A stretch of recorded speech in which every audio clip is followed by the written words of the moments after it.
काफी समय के बाद छत्तीसगढ़ कांग्रेस प्रभारी सचिन पायलट का प्रदेश में आगमन हुआ है। बैठकों का लंबा सिलसिला चला है। आज कांग्रेस की 1-2 नहीं 5 बैक टू बैक मीटिंग्स का सिलसिला शुरू हुआ। शुरुआत होती है पॉलिटिकल अफेयर कमेटी की मीटिंग से। इसके बाद प्रदेश कार्यकारिणी की बैठक, तीसरी बैठक हुई जिला अध्यक्षों की, चौथी बैठक हुई मोर्चा प्रकोष्ठों की और 5वीं बैठक कांग्रेस विधायक दल की, जो देर शाम को एक निजी होटल में शुरू हुई है। हर बैठक का एक अहम मुद्दा रहा, एक प्रमुख एजेंडा रहा। तो ये 5 बड़ी मीटिंग्स कांग्रेस पार्टी की अलग अलग। सबसे पहले उस पॉलिटिकल अफेयर कमेटी की मीटिंग जिससे जुड़ा एक बड़ा अपडेट निकला कि आखिर भूपेश के निशाने पर कौन है, इस पर डिटेल में आएंगे। लेकिन दूसरी जिला अध्यक्षों की बैठक और इसमें कई नियुक्तियों पर सवाल। मोर्चा प्रकोष्ठ का भी वही मुद्दा कि संगठन में बड़ी जिम्मेदारियों से क्यों वंचित रखा जा रहा है, जिनको जिम्मेदारियां दी वो कितना एक्टिव हुए, इसकी समीक्षा की गई। फिर प्रदेश कार्यकारिणी की बैठक में संगठन के ऐसे मुद्दे उठे जो कांग्रेस के लिए सुलगते सवाल हैं, कम से कम छत्तीसगढ़ में।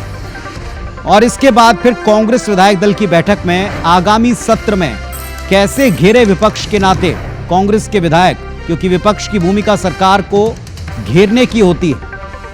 आज नेता खुद ही घिरते नजर आए, लेकिन कैसे वो सरकार को घेरें, सत्ता पक्ष को कैसे घेरें, इसे लेकर आज रणनीति का निर्माण कांग्रेस पार्टी अपने प्रभारी के समक्ष कर रही है। तो ये 5 बड़ी मीटिंग, दिन भर आज इन 5 मीटिंग्स में बहुत कुछ हुआ है।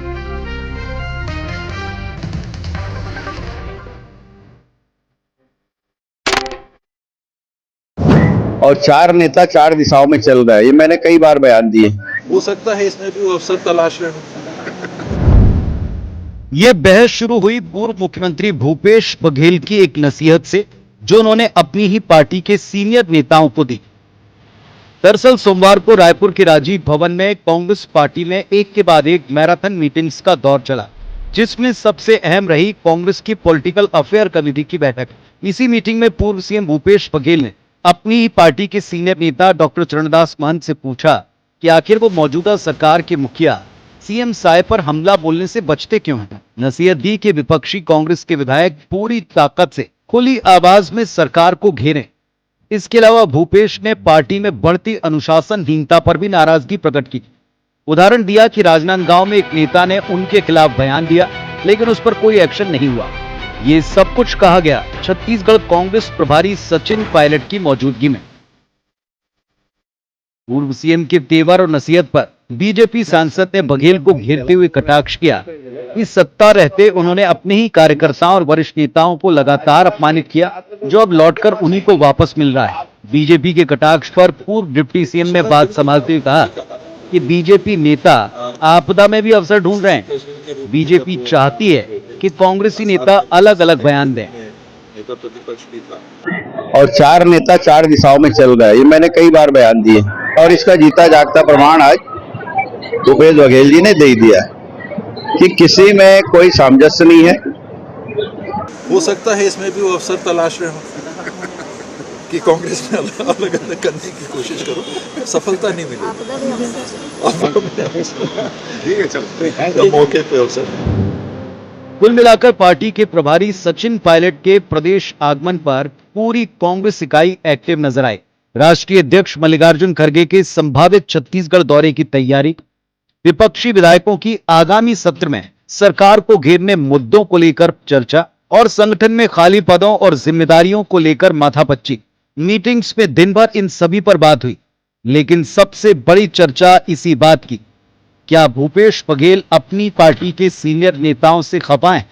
क्या वो प्रदेश नेतृत्व पर सवाल उठा रहे हैं कि पार्टी में उनके खिलाफ बयान देने वालों पर जिम्मेदार मौन रहकर अनुशासनहीनता को बढ़ावा दे रहे हैं?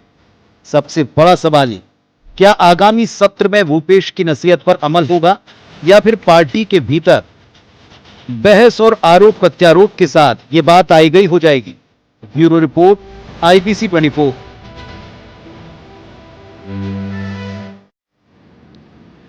तो आपने देखा कि आज 5 बड़ी मीटिंग्स, और ये जब से प्रभारी महोदय आए तब से क्रम चल रहा है। विधायक दल की मीटिंग से कुछ और अपडेट्स अभी आएंगे, लेकिन फिलहाल आपको पूर्व सीएम भूपेश बघेल ने जो आज की सबसे पहली मीटिंग थी इसमें नाराजगी प्रकट की, तो सवाल उठा कि उसके पीछे आखिर क्या वजह, उनके निशाने पर है कौन। तो भूपेश बघेल की नाराजगी के मायने क्या है, जरा समझिए। पार्टी की सरकार बनी, 15 साल के बाद उसके मुखिया बने भूपेश बघेल, अगुवाई की, पार्टी के प्रदेश अध्यक्ष थे, बड़ी जिम्मेदारी पार्टी को जिताकर उन्होंने निभाई।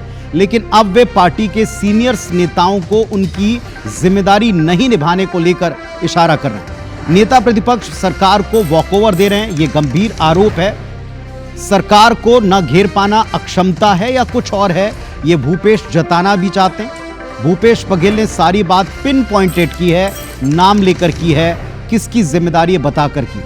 आरोप सबके सामने लगे ताकि इस पर बात हो, और ये बात अच्छी तरह से वे जानते समझते होंगे कि जो वो चर्चा करेंगे वो बाहर निकलकर प्रदेश तक पहुंचेगी, पब्लिक डोमेन में आएगी, और ऐसा हुआ भी। प्रदेश प्रभारी के सामने सारी बात की गई। पीसीसी प्रभारी की बातें सीधे आला कमान तक जाएंगी, उनको रिपोर्ट करनी होती है। भूपेश ने रौद्र रूप दिखाकर अपने दबदबे का एहसास भी कराया कि विपक्ष में भी वो उतने ही असरदार हैं जितने पहले दमदार थे। अनुशासनहीनता की बात पीड़ा या घेरने के अवसर के तौर पर देखी जा रही। मकसद अपने प्रतिद्वंदियों को चेताना या सीधा पीसीसी चीफ पर सवाल उठाना है, जो पिछले दिनों गाहे बगाहे मौन रहकर लगाते रहे। पीसीसी बड़े फैसले टाल क्यों रही है, यह बात खुलकर सामने आ गई। विपक्षी नेता सरकार के प्रति सॉफ्ट कॉर्नर रखते हैं, यह कहकर मैसेज जनता को भी है कि जिस तरह के नेता होते हैं उसी तरह का टेम्परामेंट पार्टी का नजर आता है। अब कुल मिलाकर के सवाल यह कि अगर ये टेम्परामेंट विपक्ष के नेता के नाते सही नहीं है तो फिर इसके लिए जिम्मेदार है कौन। और अगर जिम्मेदारी इस बात की है कि आप खुलकर अपने मुद्दों को उठाएं तो फिर ये जिम्मेदारी निभाना भी पड़ेगी।